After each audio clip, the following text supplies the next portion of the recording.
7. Why have thousands of aspiring authors teamed up with Christian Faith Publishing to publish their book? Because Christian Faith Publishing is an author-friendly publisher who understands that your labor is more than just a book. We provide authors freedom and flexibility throughout the publishing process, professional book editing, award-winning design, and some of the highest royalty structures in the publishing industry. And as always, you will retain 100% of the rights to your book. I was looking to find a company that I could trust, one that assisted in the editing process completely. The most important qualities that I was looking for was a publisher who was honest and upfront, no hidden costs or fees, and owning the rights to my own work. Christian Faith Publishing will publish, market, and sell your books in all major bookstores, online booksellers, as well as specialty Christian bookstores. Call for your free author submission kit. 800-978-4812. 800-978-4812. 800-978-4812. That's 800-978-4812. Here's important new information from the Diabetes Solution Center for you, a family member, or a loved one suffering with diabetes.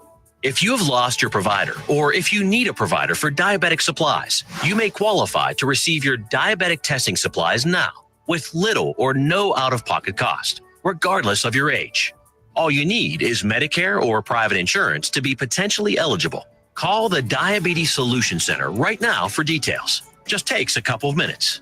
Our friendly, knowledgeable agents will give you free, no-obligation information, handle all the insurance paperwork, and make sure your supplies are delivered directly to your door for free. Call U.S. Medical Supply 24 hours a day. 800-597-9323. 800-597-9323. 800-597-9323. Call right now. 800-597-9323.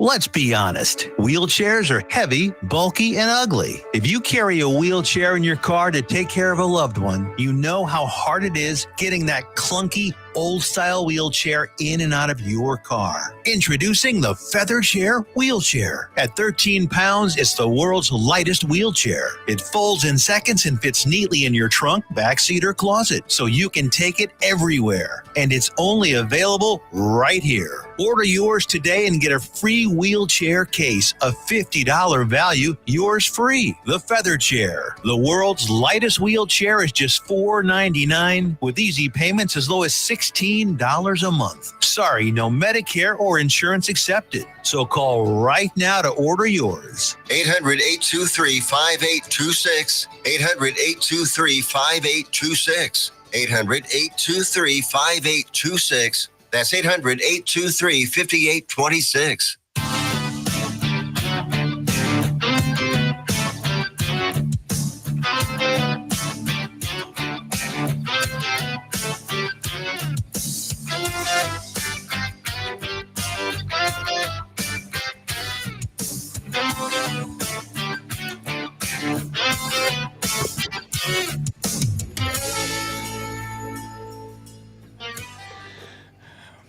Welcome to Game on NTX on NTX Radio.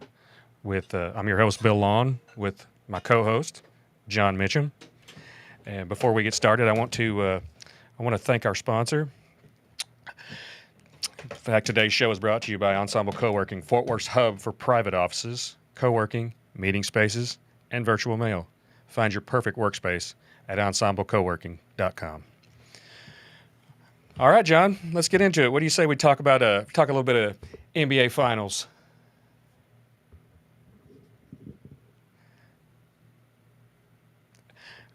Okay. Let's see here. The Thunder are up. They have a chance to close it out tonight.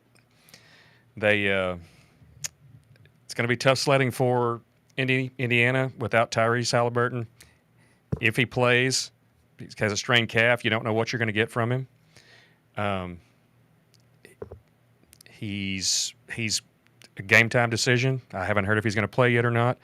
But my question is, do you think it even matters?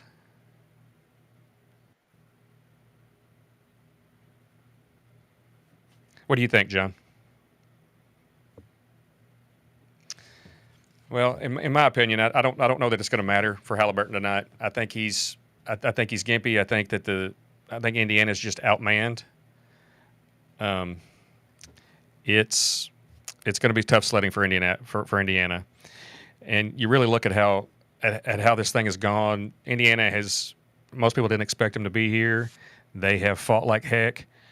They've won 2 games in this series, but I think they're about to run out of steam against a much deeper team. Can you hear me now? I can hear you now, John. Okay, I'm sorry. Look I like we was turned having some this into technical a cell phone. difficulties. I apologize. That's all right. We've just turned this into a cell phone commercial. Can you hear me now? John, what are your thoughts on the series, and where do you think it stands? I think for Oklahoma City not to totally blow them out, Halliburton has to be healthy in the series for Indiana, and he's hurt. So I don't see this going very well for them. But stranger things have happened. This thing ending. That's my prediction. I would tend to agree with you on that. I think Oklahoma City is they're just too deep, they're too young, they're too well constructed. Yeah, I would wholeheartedly agree with you that they're just deeper, and they're getting contributions up and down the roster. When you get 40 points from Jalen Williams, who he's a good player and he's really come into his own, but when you're getting 40 points from him, and Shea's going to get his points. I mean, he closed it out at the free throw line the other night. Indiana just really they don't have enough firepower. And as hard as they fought, it's just, I think it's going to be over. But what impresses me about this Oklahoma City squad is how they've been built. I mean, you look at Sam Presti. He took over at a very young age. He took over when the franchise was still in Seattle in 2007. He built a team, drafted Kevin Durant, built a team around Kevin Durant, Russell Westbrook, James Harden, and they thrived for a while. Once those guys got too expensive, they started trading them. They had a little run when they were able to trade for Paul George. When they let him go, Sam Presti just completely reloaded with draft picks. He got rid of big contracts. He has garnered a ton of draft picks that he has used to build his team. They've used free agency. They've used free agency very little because they've built the team through the draft. Yep. And the trades that they've made have been very shrewd ones. SGA, Shai Gilgeous-Alexander was a trade. He's been there. He's turned into one of the best players in the league, the MVP. Alex Caruso was a midseason trade, and he's just 3-and-D guy, and he's locking down the best defenders. He's been a huge part of what they've done. Just very, very small little increments in free agency. And despite having all those draft picks and building this team, they're still not done draft-wise because they still have draft picks. It's just impressive how they've done it. Tons of capital. Still have tons of capital. Absolutely. It's a small market, so you're going to have to, Oklahoma City is not exactly what you call a free agent destination. They're going to have to build through the draft. They're gonna have to make trades because they just not a lot of players want to go there. I'm not trying to be disrespectful to Oklahoma City, but it's a small market, and players want more exposure, especially the really good ones. But Sam Presti, in my opinion, Sam Presti is probably the best GM in the league because he's been doing this so long, and despite a lull every now and then, they've continued to just build and power through and keep this team in contention every year. And now he's built all the way to this, where they're one win from the finals or from the championship. And I just it's impressive to me what he has done. I agree. Oh, well, all right. Enough on the finals here, John. 100%. What's going on in Rangerland? Oh, the Rangers. Well, it appeared as though the Rangers were back on the rebound. But Um, as of this weekend, they were back to around 500. They were back to 500. This Definitely. um, but at this point, when we're seeing not great baseball, any victory, we will take it. Kumar, he after his very, very short stint, he pitched 5 innings, only gave up 4 hits.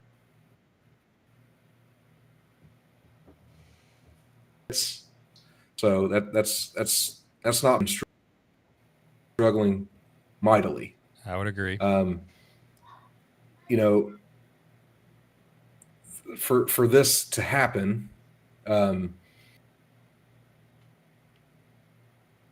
Simeon had to turn. He's essentially doubled his batting average. He's batting 224, which is a steady improvement. Yeah. And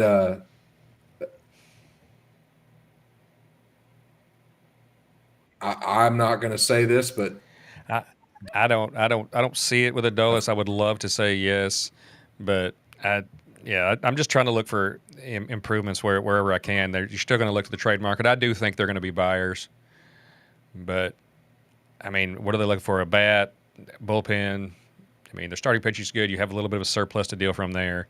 But you got to be.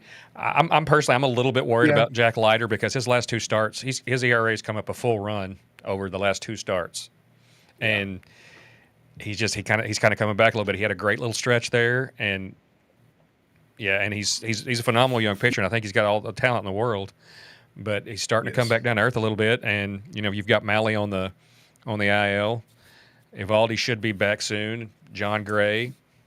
Is he gonna be at the bullpen? Is he gonna be a starter? You're gonna have to start giving some days off. Cody Bradford's should be coming back soon. You're gonna have to start giving some days off because you can't ride DeGrom all the way through. And surprisingly, he is the only one of the starting pitchers that has not been on the DL. And you and I know it is an extensive injury history with DeGrom.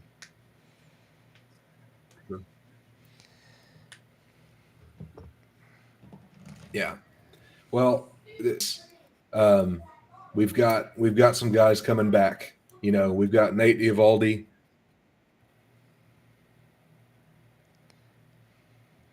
who's supposedly coming back around June 20th.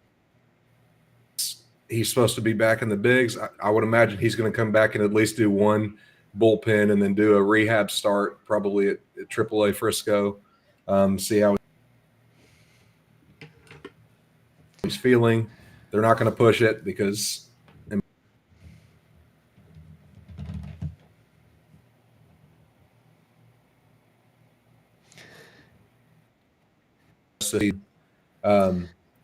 he's You keep freezing on me, buddy. He's only supposed to be on the list until the 27th. That's not good. That's all right. We'll make this work. You keep freezing on me, but we'll make it work. I want to see continued improvement. And the Rangers, man, you can't be upset with the stretch they're on. They've won 7 of 9, even with that loss last night to the Royals, who once again great pitcher, but the offense looked helpless. They've got Bubic tonight, who I think is an even better pitcher than Seth Lugo, who they're going against. So it remains to be seen what they're going to do tonight. But they're going to have to start taking down some good pitchers. They've beat up on some bad opponents. Yeah. You're going to have to start. Last year, the Rangers, or a couple of years ago, when the Rangers went on their streak, it didn't matter who was pitching. They got after it, and they're going to have to make some adjustments against these pitchers. I don't know what it's going to take, but I just saw a rankings of the midseason offensive ranks in Major League Baseball. Out of 30 teams, John, where do you think the Rangers rank?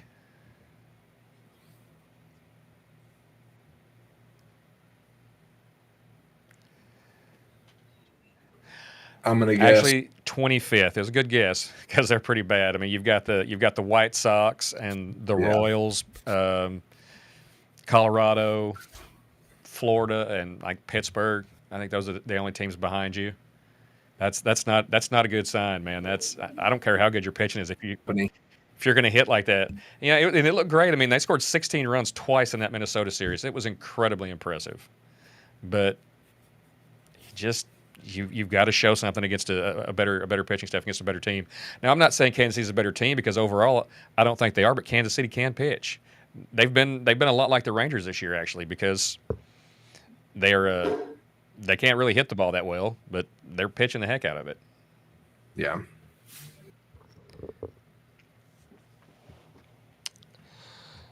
Oh.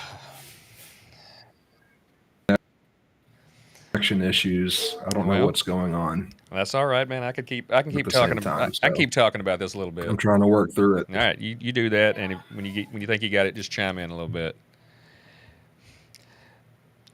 I don't know. I think the Rangers. I do believe that they're going to buy at the deadline, but I don't know where you're going to go. I don't know what you're going to look for. You need a bat. You need at least one, if not two, bullpen arms. Now you have Josh Spores coming back soon. That'll be a huge boost, but he's going to need some time to ramp up. You're going to need at least one, maybe two outside bullpen arms. He's supposed to come back from everything I've seen. It looks like there is going to be a lot of people in the market for relievers, which means the price is going to be high. You can't mortgage the farm and give up too much for a rental. They did that. They did that when you remember the Ryan Dempster trade years ago, the Matt Garza trade. Oh yeah, how could I forget? They gave up way too much for rentals and nothing. They got nothing out of those guys, and they gave up some decent young players. So now the Cole Hamels trade was great. The Cliff Lee trade, got you to a World Series, but you just got to be careful giving up stuff, especially when I don't know how close you are. I mean, it would be great if you're like, okay, we're one or two players away. Getting the guys back, that's going to help, but you've got to you got to do something offensively. You've got to find a bat somewhere. Maybe you know who I was actually thinking about. It's the Naylor kid that's in Arizona. He's a free agent after the year. He's having a good season. He's a free agent after the year. I don't. I don't know if Arizona is going to try and re-sign him or not. You might look into that. He could be a first base DH type. Possibly if Marcell Ozuna's out there. I mean, he's almost strictly a DH at this point, I believe. But his bat, he can hit. He's had a heck of a track record of production in this league for quite a while. Big power those from are both options. sides of the plate. 100%. But you have got but the thing, honestly, I think the catalyst for this team, you have to your star has to be a star. You have to have Corey Seager hit the ball, because for the most part, this lineup goes as Corey Seager goes. It's correct. And I'm a fan. I'm a fan of Corey Seager, and eventually, you're probably going to ask him to move off shortstop. You have a great prospect in the minors in Sebastian Walcott. But right now, I don't think there's actually any plans to move Seager off of short. I say when Walcott comes up, he's been playing. He's not coming up anytime soon, but he's been playing some outfield, and it's looking like to me that you're probably not going to Garcia's probably not going to be back next year. So you're going to have maybe an outfield spot open up. Jake Berger hits better as a DH. Yeah. His numbers historically are way better when he just hits and doesn't have to play the field. Josh Smith's playing first. It keeps his bat in the lineup. He's not the best first baseman, but he hasn't played a ton there. And the more experience he gets there, I believe the better he's going to be, because he has everywhere you put him, he has played exceptional defense. He'll get first base down.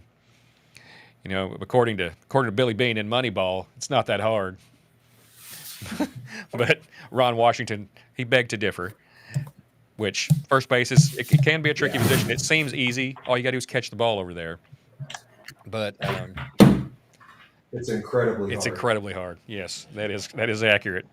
But I think they're going to be their best course of action next year. I don't know that they're going to go at a bat from outside the organization next year. I just don't. I thought the Berger trade was excellent, and he started off the season miserably. He started to come around. The the Jock Peterson trade has been an abject failure because he has not hit. Yes. And when he's back fully healthy, honestly, he's at best a platoon player. If we're lucky, because he hasn't shown that he can do anything as far as offensively. I don't know if he's lost it or if he's just in a lull or struggling. But I think you're too far into the season. You can't depend on him. You have to find stuff elsewhere. Somebody in the chat here, John, I just noticed they said something about the buses are selling the Lakers to another billionaire worth $10 billion. I made note of that. Yeah, that was just released this afternoon. I did not hear that. Yep. I'm getting slow in my old age, apparently. Well, you're noticing a trend because the first to do it was the guy for Boston. He did it, and then old Cubes did it, and now Jeannie Buss did But that surprises me. That franchise has been in her family for a long time. I mean, that's the equivalent of Jerry Jones. I mean, her father, legendary Dr. Jerry Buss. He built those. He was the owner when they built those Showtime teams with Pat Riley as the coach and Kareem and Magic and that whole squad won championship after championship in the late 70s from the early 80s all the way into the 90s. But that surprised me. That surprised me a lot. The Busses are selling the team. Yeah. I don't think it's going to be bad, but you never know with the new owner coming in because you see the Mavericks. Mark Cuban sold the team there, and I believe it was to get a new arena built and to try and get gambling legalized here, because the Adelsons who bought the team are from Las Vegas. They are casino owners, so I think that's what they're trying to do. I think they want to get that done. But you're seeing people selling teams all over the place. In fact, I heard today that it looks like Stuart Sternberg, who owns the Tampa Bay Rays, he's in negotiations to sell his team for I think the valuation is $1.7 billion for the Rays. Man, I would pay a lot of money for that scouting department. That's for sure. That staff is it's what is that, made chicken salad out of chicken, or made whatever out of chicken scratch. True. They have next to no money, but they always manage to compete. They're almost like Pittsburgh, where they become a farm system for the rest of the league. But they know how to develop pitching, in my opinion, better than anybody in the league.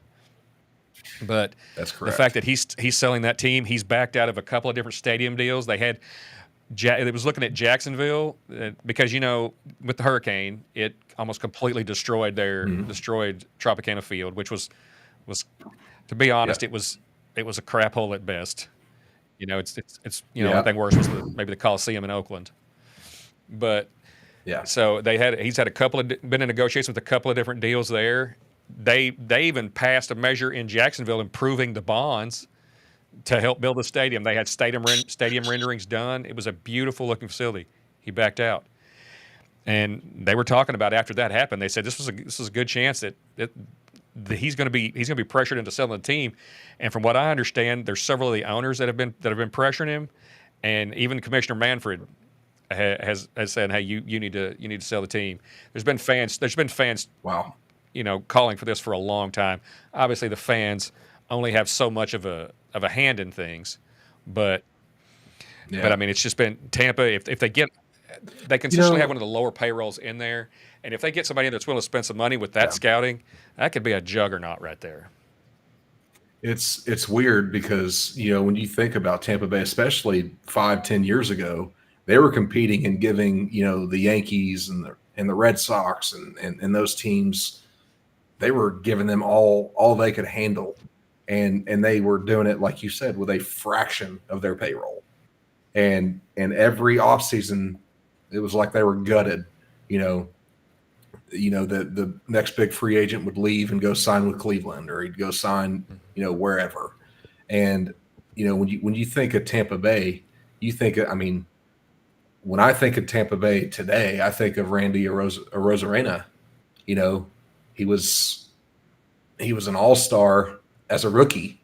Guy was amazing. Now, I haven't looked at his stats this season. I haven't kept up with him this season. I don't know if he's if he's doing anything this season, but that's one of those guys that they found. You know that. I mean, I was shocked I wasn't shocked when they traded him to Seattle. I mean, because that's what they do. Once a player gets to where they don't think they can afford him or he's fixing to be out, they ship him off, and smartly so. If you can't afford the guy, ship him off and get what you can for him. And they've been good with their trades. Yep. I'll say that for the most part, they've been good with the guys they get back. Yeah, they typically win. They typically win that trade.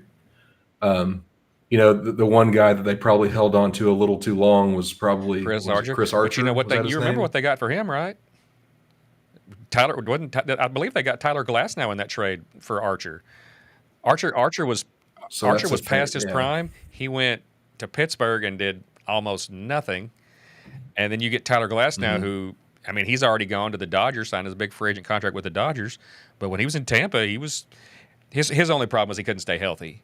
But when he was on the field, he's one of the probably top 10 pitchers in the league. He's got amazing stuff. Sure. So absolutely, it's I'm glad to see that the fans I think Tampa's that area is big. It's big in baseball. Gary Sheffield's from that area. There's a lot of other major league players from Florida and from that area, and the fans there are good. It's just they've been so just kind of beat down by the fact that the owner does nothing. Well, of course, it's 6 of one, half dozen other, because here in Dallas, people complain because we have an owner that won't stay out of stuff with Jerry Jones. Yeah. Well, and, the one thing that we need to talk about is the Rafael Devers trade. I'm glad you brought that up. That's not what I expected to see on Father's Day. He must have really been difficult to deal with in the locker room, because he's having a decent season. I know he's won them a few games, had a few big hits. I know he struggled to start the season. He's really turned it on, but he kind of turned it up. Man, he was. I don't know if you realize what he was traded for. The biggest piece in there was Jordan Hicks, right? Which he's a flame throwing, right-hander, right? I think originally he was a St. Louis guy. I would have loved to have him on the Rangers years ago.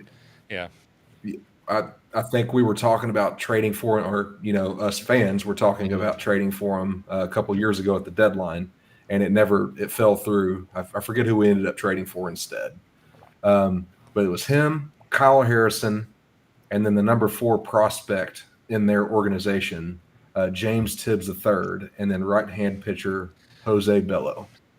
Now, this all stems from the Bregman signing. We knew that was going to be the proverbial turd in the punch bowl when the season started. We heard I play third base. He was not going to back down off of that, and I think hey, man, I'm a Rangers fan. I do not like anybody that comes from the Houston Astros, but I can tell you that guy can play third base. He's a heck of a player. I agree. Right. So there's no question about it. He must have been really difficult to deal with. He had to have made somebody very upset, and they just got tired of dealing with it. So I think where really it started to get really, really go bad. I believe he was DHing, and he was okay there. He wasn't really happy. But then Tristan Casas, their starting first baseman, is lost for the year. And they asked him to go play first base, and he said no. Man, here's the thing: when bats are at a premium, right? You can't pay a DH $250 million. I agree. Like, you got to do something. You're not better than the third baseman that they traded for. You got to get in where you can fit in. He should have just made the adjustment and done it, and he'd still be there. And it was surprising that he was surprised that what I have heard was that Austin.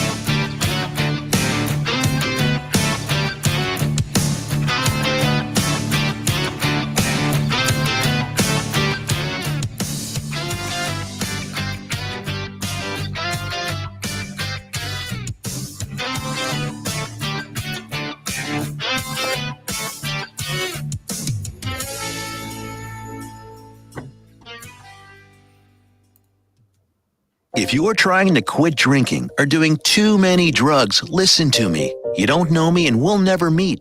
I had a problem like you once.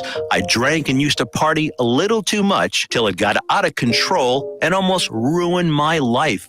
I realized I needed help to fix my problem before it totally destroyed me. If you've tried to fix your drinking and drug problem and you know you can't do it alone, you need to call the National Treatment Advisors. They'll immerse you into a 30-day program to replace your old habits with new habits and totally change your life. And if you have PPO private health insurance, the entire program may be covered. Fix your problem right now before it gets any worse. Get clean. Call now and learn more. 877-247-1581.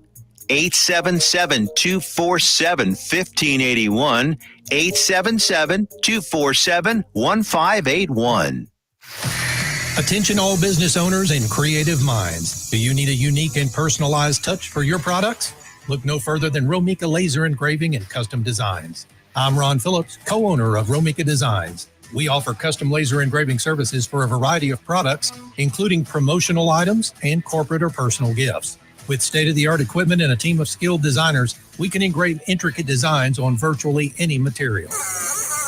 Whether it's a special message, a company logo, or a custom design, Romika Laser Engraving will help you make your mark. And the best part, our prices are affordable and our turnaround time is quick. I couldn't be happier with the work Romika Laser Engraving did for me. The engraving on my product was precise and exactly what I wanted. So don't wait any longer to add a personal touch to your products. Call Romika Laser Engraving and Custom Designs today at 817-400-4040 or visit our website at romikadesigns.com. We look forward to helping you make your mark.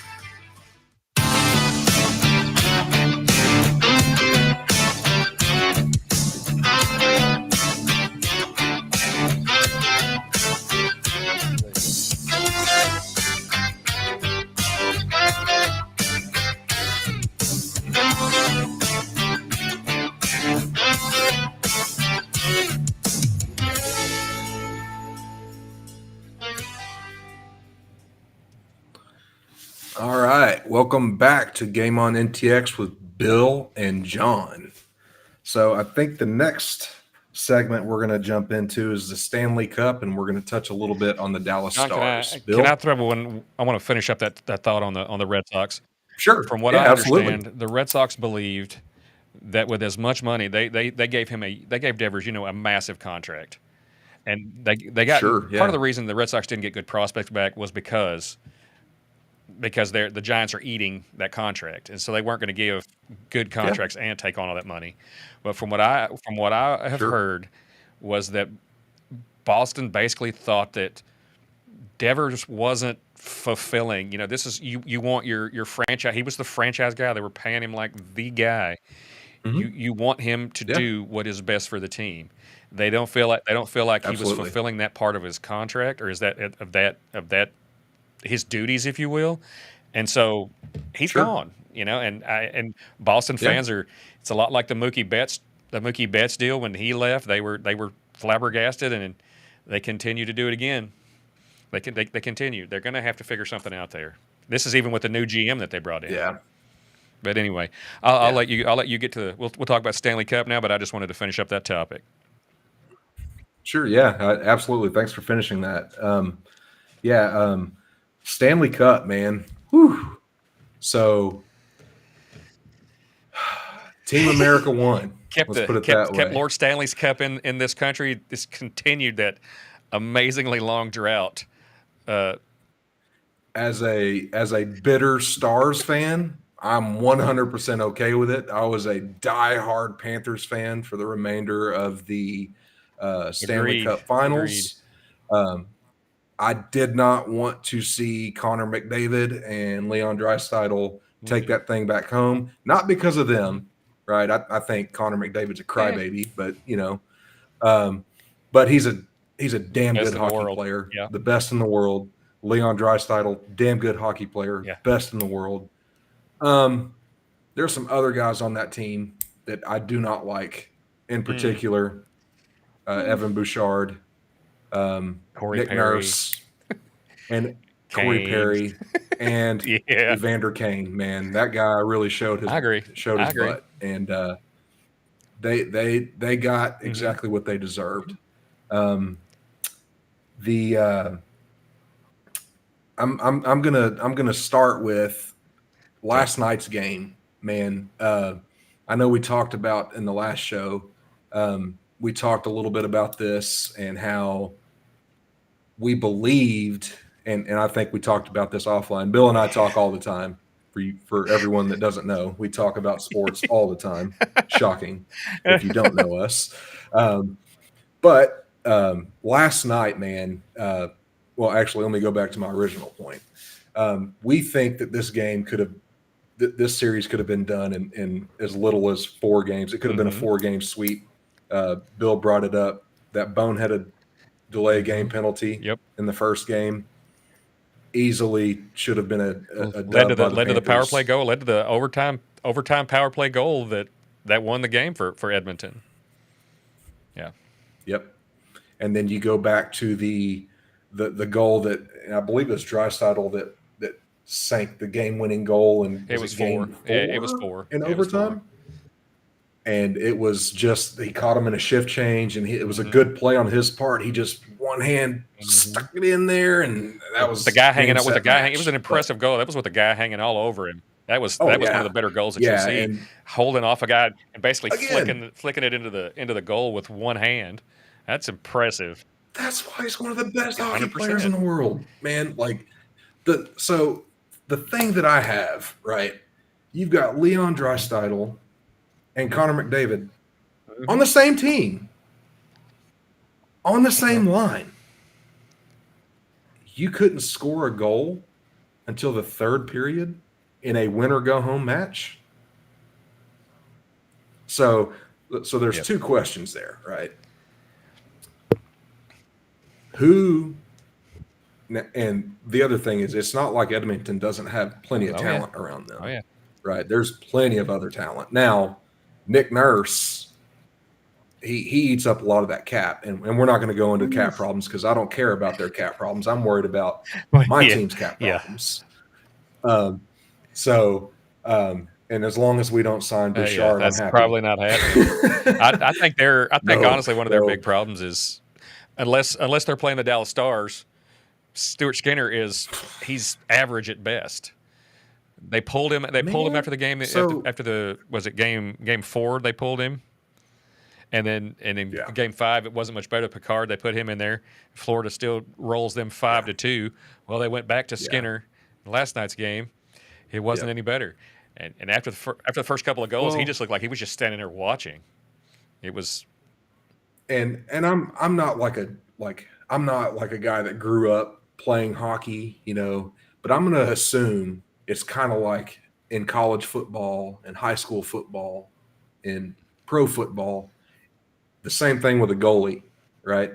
If you got 2 quarterbacks, you don't have 1 quarterback. I'm going to guess it's the same thing in hockey, right? If there's any hockey fans out there that can, contribute on that, I would assume that's probably the safe bet. Now, my team's got a franchise goalie, bar none. There's no doubt about it. I don't care what anybody has to say. He just needs more help in front of him. Honestly, his defense hangs him out to dry way too often. There's no doubt about it. And I've got some stuff here about the Stars that, in my honest opinion about the start, not to go. Let's talk about the Panthers first, and then we'll touch a little bit on the Stars. How about that? Let's finish. Let's finish the Panthers. So speaking of average goal play or goaltender play, there's someone last night that played that was not average, and that's Sergei Bobrovsky. That dude was amazing last night. Holy crap, that guy was good.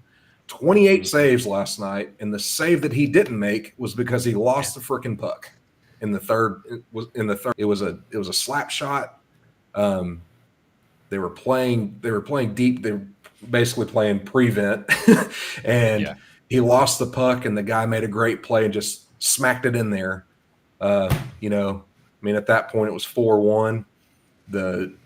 Oilers were dead in the water. You could see it midway through the first period. The Oilers looked like they had no juice, man. Yeah, it was just Florida definitely came out and jumped on them last night. They did. Florida knew that. I believe Florida felt like if they came out and got up a little bit early and hammered them, I believe that they felt like Edmonton would fold. Sure. And for the most part, I believe they did. Yeah. But you're talking about Bobrovsky.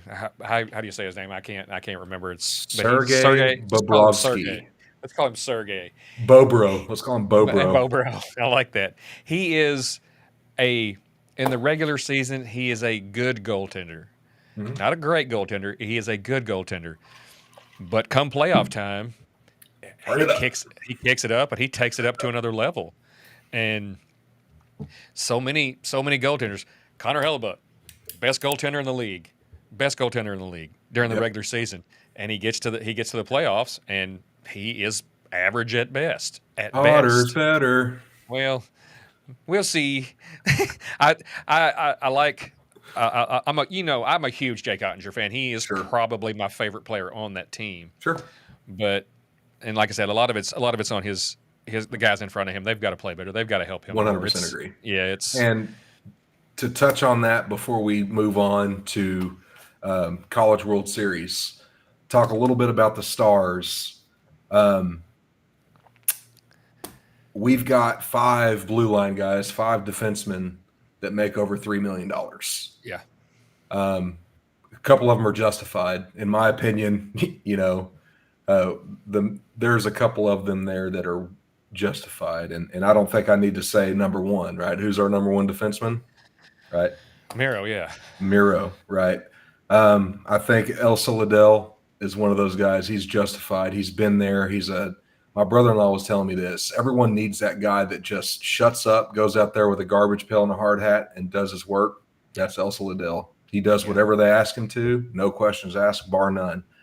But, right, the problem that I have with the way that this roster is constructed is we're paying Matt Dumba $3.75 million to be a third defenseman. What are we doing? Yeah, that's a great question. He turns 31 before I believe he turns 31 before the start of next season. Yeah. You got to strike while the iron's hot. I think he's a righty, right? He's a right defenseman. I believe so. I think, in my opinion, you got to strike while the iron's hot. Somebody's going to take him. Somebody wants him. Trade him for what you can. Yeah. Get him out of here. Clear off some of that cap space. Another guy that I want to see out of here, not on the defensive side. Yeah. But one guy that you could talk about is Ibushkin, right? He's another guy that makes $3.5 million a year. He played decent. He played better than Dumba for sure. Yeah. But he's another guy that makes a lot of money. And I think both of those guys have 2 or 3 year. I know Dumba has a 3-year contract. I think Ibushkin has a 2 or 3 year contract. Yeah. But another guy, he's on an expiring deal. He wants to come back. He wants to be here. But man, attitude-wise, I don't know if he's a fit. I think some of the guys on the team love him, and there are even some fans that love him. Man, Mason Marchment. He takes too many stupid penalties. Too many stupid bonehead penalties. I don't like it. Unnecessary. And I don't like it. As much as I really do like Marchie, he's cost you some games. He takes too many stupid penalties. The other team puts the other team on the power play, puts you at a disadvantage. Yep. And you can't do that when you're playing teams like Colorado. When you're playing teams like Edmonton. Oh, well, yeah, exactly. It's tough. It's tough. It is. I'm wondering. I kind of have. I mean, obviously, we still don't know who the head coach is. Yeah. We haven't really heard I haven't heard a whole lot on that front. I don't know if you have. One question I do have is your captain going to be back? I think he will.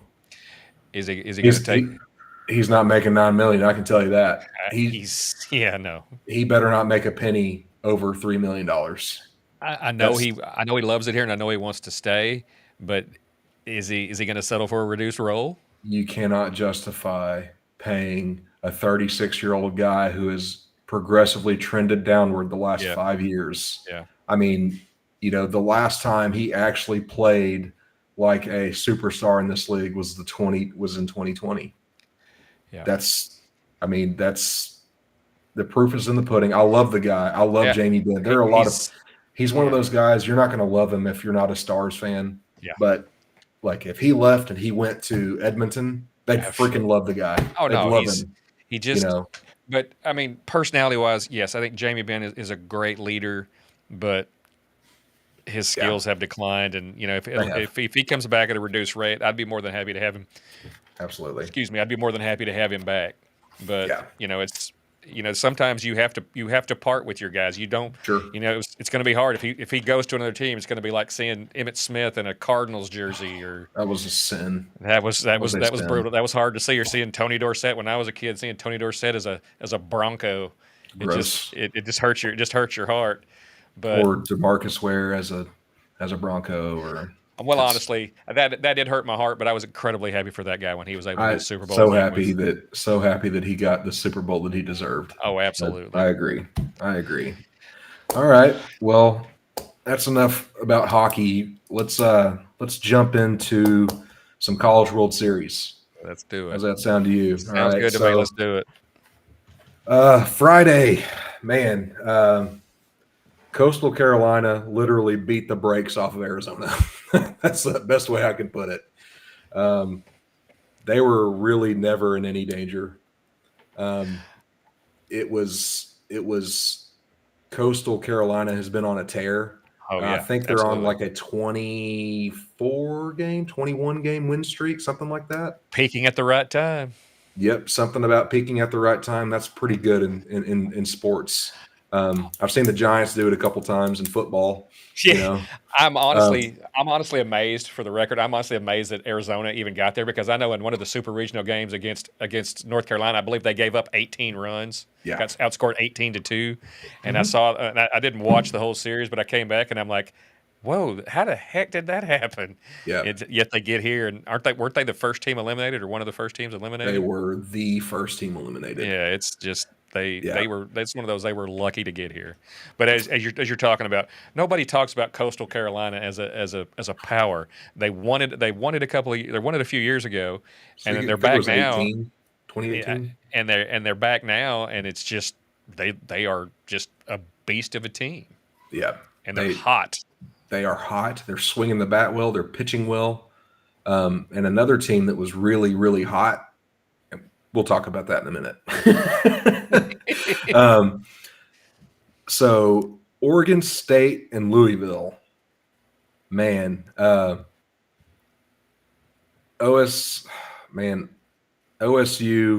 took the lead late in the fourth. Louisville just kind of hung around, which is what Louisville has basically done. Louisville has been the comeback kids this tournament. Absolutely. OSU hit a walk-off. I think his name's Avia Arquette. He's the number 10 prospect. Okay. He hit a home run, and I'm sorry, he's the all-time home run leader.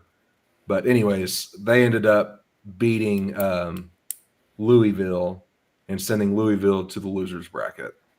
Okay. I believe it was. Okay.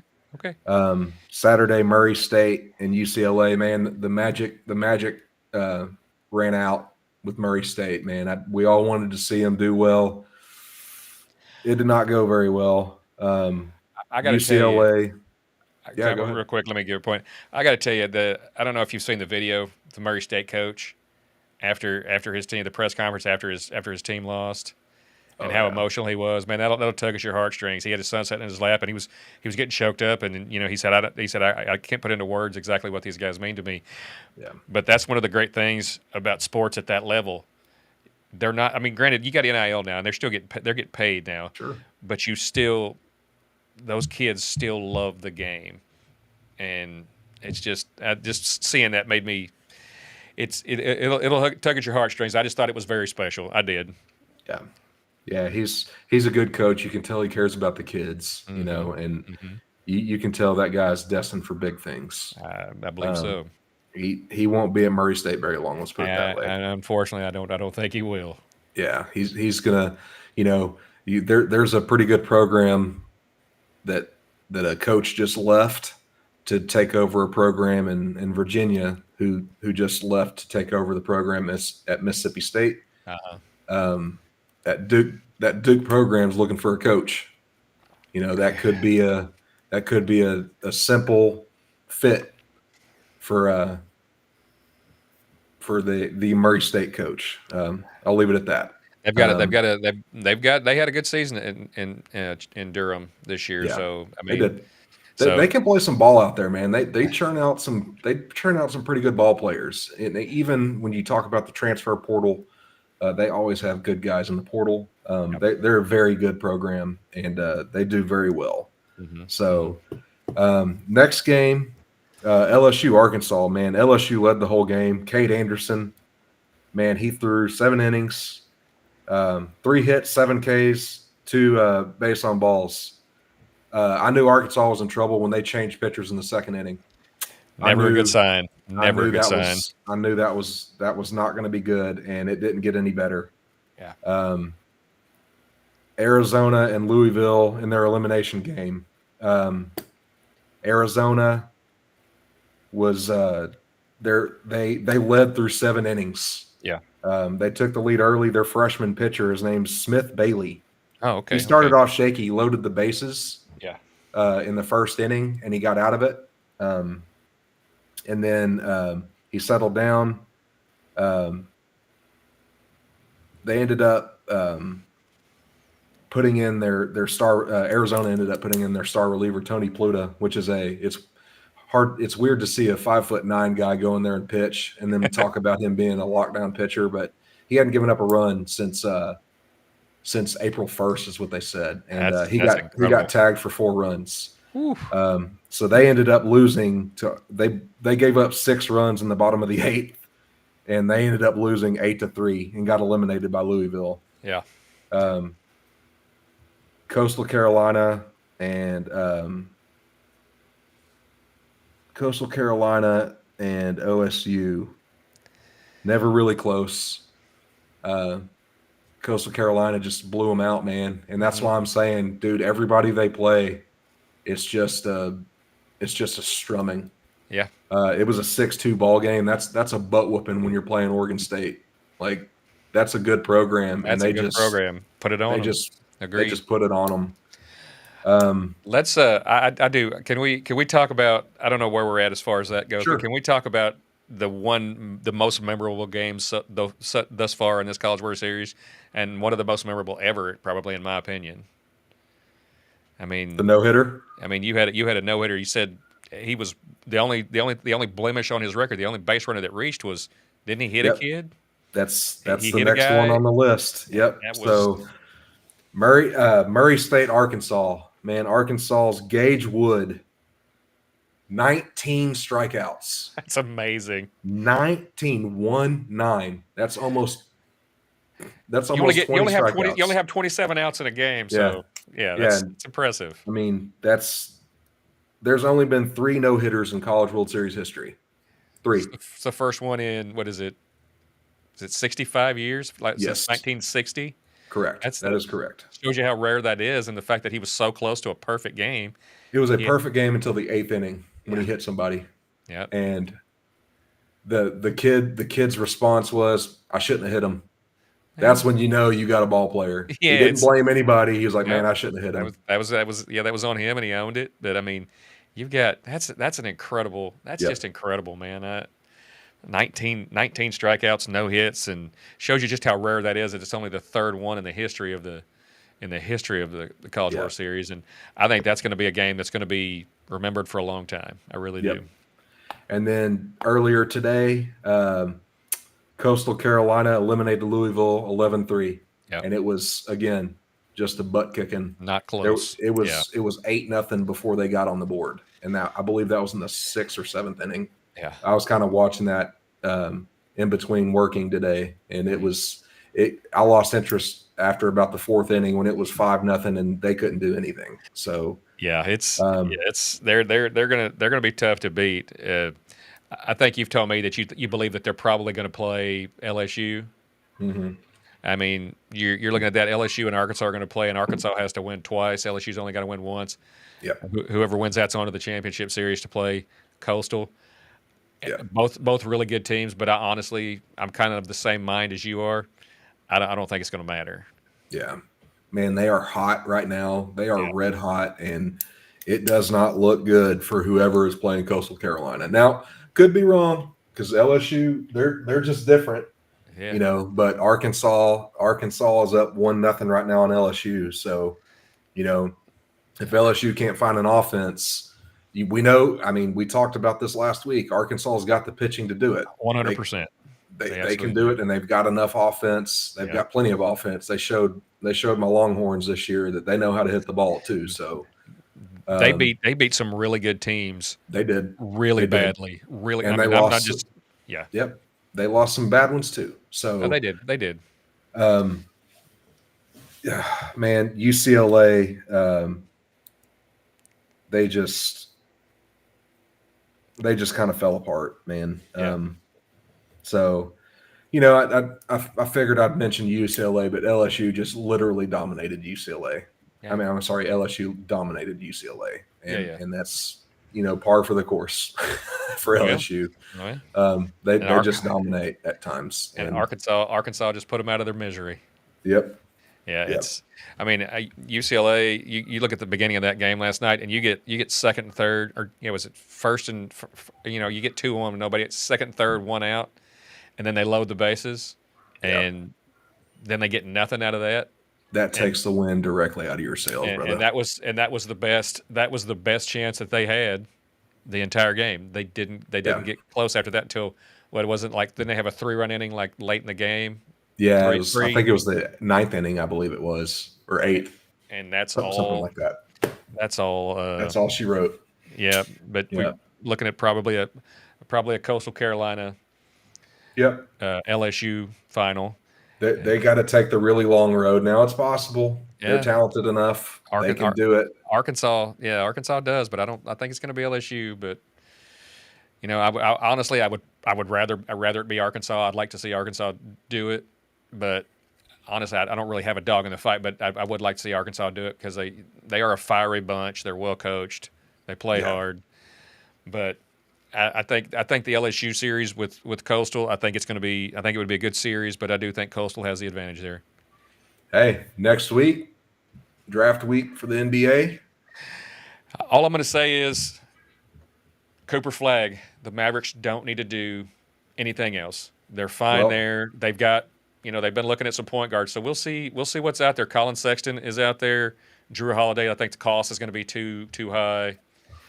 There's a rumor floating around that they want to trade back into the first round for a certain French-born Stanford center.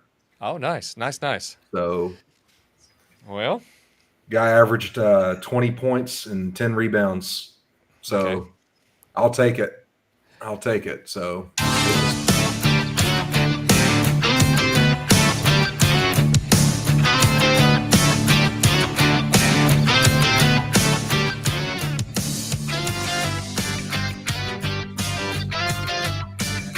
Thanks for joining us on NTX Radio. This is Game on NTX with Bill and John. I want to thank everybody for watching, and we're on every Wednesday night at 7 o'clock. So come back and see us next week. All right. From Burleson to Venus and Grandview to Godley, this is the voice of Johnson County, Joco Community Radio. Hey, travelers, do you want to save money on your next flight? Then pick up the phone and call. That's right. Call, because the best prices are not online. They're with Smart. There's special deals with the airlines. When they have unsold seats, they use SmartFares to fill them. So you get airline tickets at ridiculously low prices. Our prices are too low to publish online. With the extra money you'll save, you can book another trip or treat yourself to dinner or shopping. So stop searching all of those travel sites to find the lowest price on your next flight. Let one of our